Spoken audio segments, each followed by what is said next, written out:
Hello friends, ಎಲ್ರಿಗೂ ನಮಸ್ಕಾರ. ಎಲ್ಲರೂ ಹೇಗಿದ್ದೀರಾ? ಇವತ್ತಿನ ನನ್ನ ವಿಡಿಯೋದಲ್ಲಿ ನಾನು ನಿಮಗೆ ಈಸಿಯಾಗಿ ಮತ್ತು ತುಂಬ ಟೇಸ್ಟಿಯಾಗಿ ಬರುವಂತಹ ಒಂದು ಲಡ್ಡು ರೆಸಿಪಿನ ತೋರಿಸ್ತಾ ಇದ್ದೀನಿ. ಎಲ್ರಿಗೂ ಲಡ್ಡು ತಿನ್ನಬೇಕು ಅಂತ ಆಸೆ ಆದಾಗ ಈ ಲಡ್ಡುನ ಒಂದ್ಸಲ ಟ್ರೈ ಮಾಡಿ ನೋಡಿ, ಮತ್ತೆ ಮತ್ತೆ ಮಾಡ್ಕೊಂಡು ತಿಂತೀರಾ. ಮತ್ತು ಇದಕ್ಕೆ ತುಂಬ ಇಂಗ್ರೀಡಿಯೆಂಟ್ಸ್ ಕೂಡ ಬೇಕಾಗಲ್ಲ. ಬನ್ನಿ ಇದನ್ನು ಹೇಗೆ ಮಾಡೋದು ಅಂತ ನಾನು ನಿಮಗೆ ತೋರಿಸ್ಕೊಡ್ತೀನಿ. ಮೊದಲಿಗೆ ನಾನಿಲ್ಲಿ ಒಂದು ಪಾತ್ರೆಯನ್ನು ತೊಗೊಂಡಿದ್ದೀನಿ. ಇಲ್ಲಿ ನಾನು 1.5 ಕಪ್ ಆಗುವಷ್ಟು ಕಡಲೆ ಹಿಟ್ಟನ್ನು ತೊಗೊಂಡಿದ್ದೀನಿ. ಕಡಲೆ ಹಿಟ್ಟನ್ನು ನೀವು ಚೆನ್ನಾಗಿ ಈ ಥರ ಜರಡಿ ಹಿಡಿಬೇಕಾಗತ್ತೆ. ಯಾಕಂದರೆ ಹಾಗೆ ಹಾಕೋದ್ರಿಂದ ನಿಮಗೆ ಗಂಟು ಬಂದುಬಿಡುತ್ತೆ. ಹಾಗಾಗಿ ನಾನು ಇದನ್ನು ಚೆನ್ನಾಗಿ 1.5 ಕಪ್ ಆಗುವಷ್ಟು ಕಡಲೆ ಹಿಟ್ಟನ್ನು ನಾನು ತೊಗೊಂಡಿದ್ದೀನಿ. ಕೇವಲ ಒಂದೇ ಒಂದು ಇಂಗ್ರೀಡಿಯೆಂಟ್ಸಿಂದ ನಿಮಗೆ ರುಚಿಕರವಾದಂತಹ ಲಡ್ಡುನ ಹೇಗೆ ಮಾಡೋದು ಅನ್ನೋದನ್ನು ನಾನು ತೋರಿಸ್ಕೊಡ್ತಾ ಇದ್ದೀನಿ. ಬನ್ನಿ ಇದನ್ನು ಟ್ರೈ ಮಾಡಿ ನೋಡಿ ಕೂಡ ನೀವು. ಇಲ್ಲಿ ನಾನು 1 ಟೀ ಸ್ಪೂನ್ ಆಗುವಷ್ಟು ಸಕ್ಕರೆನ ಮತ್ತು ಚಿಟಿಕೆ ಉಪ್ಪನ್ನು ಕೂಡ ಸೇರಿಸ್ಕೊಂಡಿದ್ದೀನಿ. ಮತ್ತು ಇದಕ್ಕೆ ಬೇಕಾಗುವಷ್ಟು ನೀರನ್ನು ನಾವು ಚೆನ್ನಾಗಿ ಸೇರಿಸ್ಕೋಬೇಕಾಗತ್ತೆ. ಸ್ವಲ್ಪ ಸ್ವಲ್ಪನೇ ಈ ಥರ ನೀವು ಹಾಕಿ ಕಲಿಸ್ಕೊಂಡು ಸೇರಿಸ್ಕೋಬೇಕಾಗತ್ತೆ.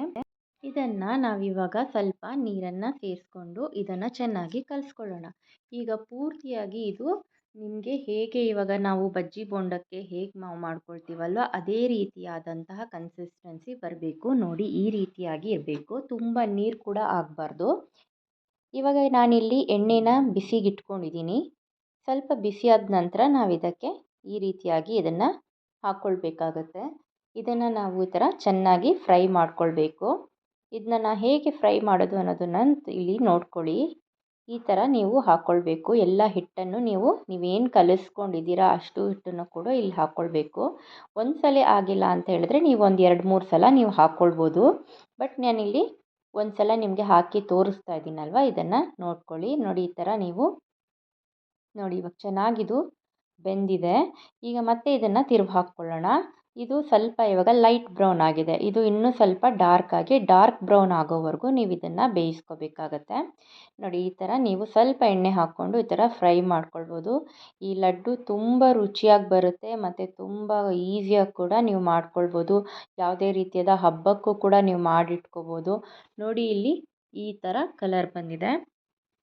ಇವಾಗ ಹಬ್ಬಕ್ಕೆ ಅರ್ಜೆಂಟಾಗಿ ಬೇಕು ಮತ್ತು ಲಂಚ್ ಬಾಕ್ಸ್ಗೆ ಎಲ್ಲದಕ್ಕೂ ಕೂಡ ನೀವು ಇದನ್ನು ಮಾಡಿ ಕಳಿಸ್ಬೋದು. ಮಕ್ಳಿಗೂ ಕೂಡ ನೋಡಿ ಈ ಥರ ಕಲರ್ ಚೇಂಜ್ ಆಗ್ತಾಯಿದೆ ಇವಾಗ. ನೋಡಿ ಈ ಕಲರ್ ಬಂದ ನಂತರ ನೀವು ಇದನ್ನು ತೆಗೆದಿಟ್ಕೊಳ್ಬೇಕಾಗತ್ತೆ. ಅಲ್ಲಿವರೆಗೂ ಅದನ್ನು ಚೆನ್ನಾಗಿ ಫ್ರೈ ಮಾಡ್ಕೊಳ್ಬೇಕು. ಲೈಟ್ ಬ್ರೌನ್ ಆದರೆ ನಿಮಗೆ ಅಷ್ಟು ಚೆನ್ನಾಗಿ ಕಲರ್ ಲಡ್ಡು ಬರೋದಿಲ್ಲ. ಹಾಗಾಗಿ ಇಷ್ಟು ಕಲರ್ ಬಂದ ನಂತರ ನೀವು ಅದನ್ನು ತೆಗೆದಿಟ್ಕೊಳ್ಬೇಕು. ನೋಡಿ ನಾನಿವಾಗ ಮತ್ತೆ ಉಳಿದಿರುವಂಥ ಹಿಟ್ಟನ್ನು ಕೂಡ ಅದಕ್ಕೆ ಹಾಕಿ ತೋರಿಸ್ತಾ ಇದ್ದೀನಿ. ಸೇಮ್ ಇದೇ ಥರ ನೀವು ಜಸ್ಟ್ ಈ ಥರ ಎಣ್ಣೆಗೆ ಬಿಟ್ಕೊಂಡ್ರೆ ಸಾಕಾಗತ್ತೆ. ಮತ್ತು ಇದನ್ನು ತಿರುಗಿ ಹಾಕ್ಕೊಂಡು ನಂತರ ಇದನ್ನು ಮತ್ತೆ ಫ್ರೈ ಮಾಡ್ಕೊಳ್ಬೇಕು. ಎರಡೆರಡು ಕಡೆ ತಿರುಗಿ ಹಾಕ್ಕೊಂಡು ಮತ್ತೆ ಅದು ಡಾರ್ಕ್ ಆಗಿದ ನಂತರ ನೀವು ಇದನ್ನು ತೆಗೆದಿಟ್ಕೊಳ್ಬೇಕಾಗತ್ತೆ. ನೋಡಿ ಅದು ಆರಾಮಾಗಿ ನಿಮಗೆ ಪೀಸ್ ಕೂಡ ಆಗಿಬಿಡುತ್ತೆ. ಈ ಥರ ಸ್ವಲ್ಪ ಇದು ಈಗ ನಾನಿದನ್ನು ಮಿಕ್ಸಿ ಜಾರ್ಗೆ ಹಾಕ್ಕೊಳ್ತಾ ಇದ್ದೀನಿ. ನೀವೆಲ್ಲದನ್ನು ಈ ಥರ ನೋಡಿ ಪೀಸ್ ಮಾಡಿ ನೀವು ಹಾಕ್ಕೊಳ್ಬೋದು. ಒಂದೇ ಸಲ ಆಗಿಲ್ಲ ಅಂತ ಹೇಳಿದ್ರೆ 2 ಸಲ ಕೂಡ ನೀವು ಇದನ್ನು ರುಬ್ಕೋಬೋದು. ಬಟ್ ಒಂದೇ ಥರ ನೈಸಾಗಿ ರುಬ್ಕೊಳ್ಳಿ. ತುಂಬ ಪೌಡ್ರ್ ಆಗಬೇಕದು. ನೋಡಿ ಈ ಥರ ನಾನು ಪೀಸ್ ಮಾಡಿ ಹಾಕ್ಕೊಳ್ತಾ ಇದ್ದೀನಿ. ನಾನಿಲ್ಲಿ 3-4 ಏಲಕ್ಕಿಯನ್ನು ಚೆನ್ನಾಗಿ ಅದನ್ನು ಬಿಡಿಸ್ಬಿಟ್ಟು ಅದನ್ನು ಪೌಡ್ರ್ ಮಾಡಿ ಇದಕ್ಕೆ ಸೇರಿಸ್ಕೊಳ್ತಾ ಇದ್ದೀನಿ. ನೀವು ಏಲಕ್ಕಿ ಪೌಡ್ರ್ ಇದ್ದರೆ ಕೂಡ ಅದನ್ನು ಕೂಡ ನೀವು ಸೇರಿಸ್ಕೋಬೋದು.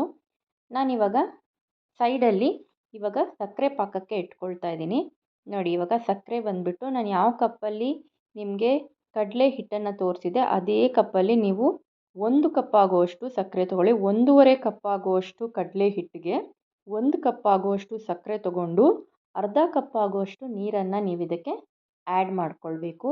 ನಾನು ಹೇಳಿರೋ ಕನ್ಸಿಸ್ಟೆನ್ಸಿನಲ್ಲೇ ನೀವು ಮಾಡಿದ್ರೆ ಪರ್ಫೆಕ್ಟ್ ಆದಂತಹ ಲಡ್ಡು ನಿಮಗೆ ಬರುತ್ತೆ. ನೋಡಿ ಇದು 1 ಎಳೆ ಪಾಕ ಬರೋವರೆಗೂ 1 ಎಳೆ ಬಂದರೆ ಸಾಕು. ನೀವು ಹೀಗೆ ನೋಡಿದಾಗ ಹಾಗೆ ಬಂದಿದ್ದ ತಕ್ಷಣ ನೀವು ಇದನ್ನು ಆಫ್ ಮಾಡ್ಕೊಬಿಡಿ. ಯಾಕಂದರೆ ತುಂಬ 2 ಎಳೆ ಪಾಕ ಆ ಥರ ಎಲ್ಲ ಏನು ಬೇಕಾಗಲ್ಲ ಇದಕ್ಕೆ.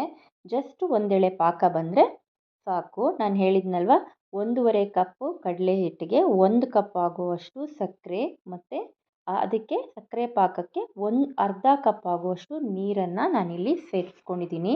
ಪಾಕ ಕೂಡ ರೆಡಿಯಾಗಿದೆ. ಇಲ್ಲಿ ನಾನಿವಾಗ ಏನು ಗ್ರೈಂಡ್ ಮಾಡಿ ಇಟ್ಕೊಂಡಿದ್ದೀನಿ ಇದು ಪೌಡರ್ ಕೂಡ ನೋಡಿ ರೆಡಿಯಾಗಿದೆ.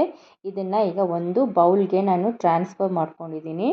ಇವಾಗ ನಾವೇನು ಸಕ್ಕರೆ ಪಾಕ ನಾವು ಮಾಡ್ಕೊಂಡಿದ್ದೀವಿ ಅದನ್ನು ಜಾಸ್ತಿ ಹೊತ್ತಿಡಬಾರ್ದು, ಬಿಸಿ ಬಿಸಿನೇ ನಾವು ಇದಕ್ಕೆ ಸೇರಿಸ್ಕೊಂಬಿಡೋಣ.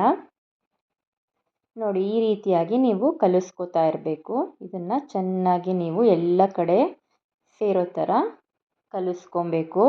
ಪರ್ಫೆಕ್ಟಾದ ಲಡ್ಡು ರೆಡಿ ಆಗುತ್ತೆ ನೀವು ಇದರಿಂದ ಈ ರೀತಿಯಾಗಿ ಮಾಡೋದ್ರಿಂದ. ನೋಡಿ ಎಷ್ಟು ಚೆನ್ನಾಗಿ ಅದು ಬ್ಲೆಂಡ್ ಆಗ್ತದೆ ಅಂತ.